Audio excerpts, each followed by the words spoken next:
Bharatiya Janata party की जब सरकार बनी तो उन्होंने 2 करोड़ रोजगार देने का वादा किया था, लेकिन जो आज तक 10 साल में पूरा नहीं किया। हर व्यक्ति आज भारतीय जनता पार्टी की जन विरोधी नीतियों से त्रस्त है। किसान आंदोलन करते हैं तो उन पर लाठीचार्ज करती है। ये जो चुनाव है, भाजपा इसको केंद्र का चुनाव और एक चेहरे का चुनाव बनाने की प्रयास में रहती है। भाजपा हर बार नारे बदल के आती है। इस बार, पिछली बार कुछ और नारे थे, इस बार कुछ और है। नमस्कार, आप देख रहे हैं सुरागीलाल न्यूज चैनल और इस समय मौजूद है रुद्रपुर में। बात करें लोकसभा चुनाव 2024 का, बिगुल जो है उत्तराखंड में बज चुका है। कांग्रेस हो या बीजेपी और सभी जो राजनीतिक दल हैं, उन्होंने अपना नामांकन की जो प्रक्रिया है वो जारी कर दी है। अब ऐसे में काशीपुर से और जसपुर से और जितनी भी विधानसभाएं हैं, सबसे जो है विधायक हो, कार्यकर्ता हो, जसपुर से आदेश चौहान जी भी यहाँ आए हैं। और जो लाखों की संख्या में जो भीड़ है आज रुद्रपुर में, चाहे बीजेपी की बात करें या कांग्रेस की बात करें, फिलहाल हम बात करेंगे आज कांग्रेस की, क्योंकि हमारे साथ आदेश चौहान जी हैं। किस तरीके से जो है चुनाव को देखते हैं आने वाले, और किस तरीके से जो है रणनीति रहने वाली है कांग्रेस की, और किस तरीके से जो प्रत्याशी है नैनीताल उधम सिंह नगर लोकसभा सीट पर प्रकाश जोशी जी, उनको लेकर जो है ये मैदान में उतरेंगे, क्या कहना चाहेंगे? देखिए, कांग्रेस पार्टी ने एक युवा पे अपना विश्वास जताया है, क्योंकि हमारा युवा रोजगार को लेकर बहुत थका सा महसूस कर रहा है।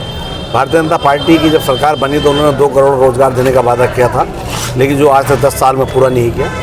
तो इससे युवा परेशान है, और महंगाई को लेकर हमारी मातृशक्ति और तराई में आप जानते हैं कि किसान आंदोलन कर रहा है, क्योंकि किसान को उसकी फसल का उचित दाम नहीं मिलता। तो सभी वर्ग भारतीय जनता पार्टी की नीतियों से परेशान है, और उसी को देखते हुए, क्योंकि कांग्रेस पार्टी ने एक युवा चेहरा हमें प्रकाश जोशी के रूप में दिया है, और मुझे पूर्ण विश्वास है कि आने वाले टाइम में जो हमारे कांग्रेस पार्टी के प्रत्याशी भारी बहुमत से जीतेंगे। बात करें भारतीय जनता पार्टी का, साफ तौर पर कहना है कि जो कांग्रेस है इस समय कहीं भी दिखाई नहीं दे रही है, और आज भी जो आपका जो पूरा जो यहाँ से काफिला निकला उसको देखकर भी उनका काफ़ी जो है टिप्पणियाँ सामने आई। क्या कहना चाहेंगे भारतीय जनता पार्टी के प्रत्याशियों के? ऐसा है कि देखिए, हमारा टिकट एक तो देर से घोषित हुआ, तो हमें तैयारी के लिए जितना समय मिला, आप ये समझिए कि उनके पास सरकार लगी है और पैसे की भरमार है उनके पास, सब जानते हैं। लेकिन कांग्रेस पार्टी का एक कार्यकर्ता अपने मन से आया, यहाँ कोई पैसे की भीड़ नहीं है, और ना ही कोई प्रचार प्रसार किया गया, केवल ये कहा गया भाई 15 तारीख को पर्चा भरना है।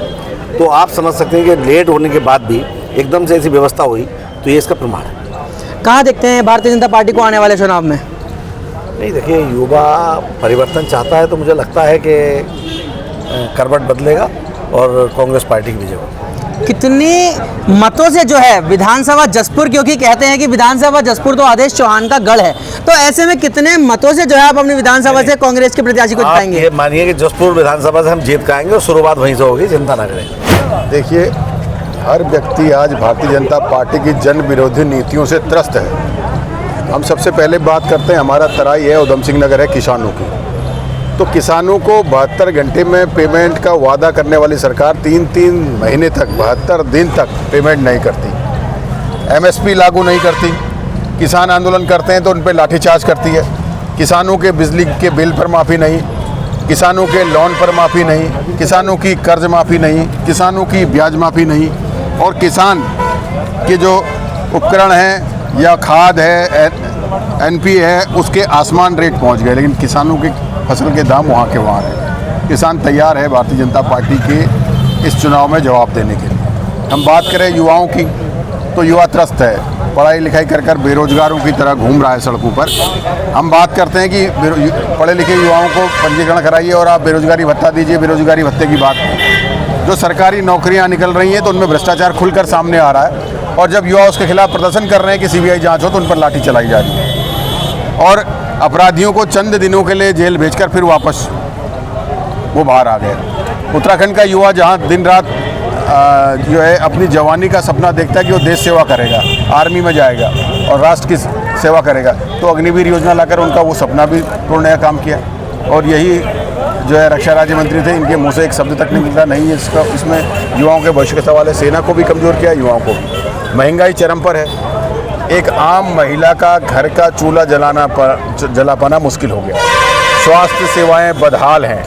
अब आज भी अगर किसी सरकारी अस्पताल में आप सुशीला तिवारी वगैरह चले जाएं तो आप वहाँ का हाल देखेंगे कि क्या सरकार ने उन सरकारी जो है चिकित्सालयों का हाल किया है। तो मेरा ये कहना है कि हर तरफ जहाँ उठाकर देखते हैं, जो खनन हमारे प्रदेश का प्राकृतिक रोजगार था उसको जो है कि प्राइवेट हाथों में दे दिया।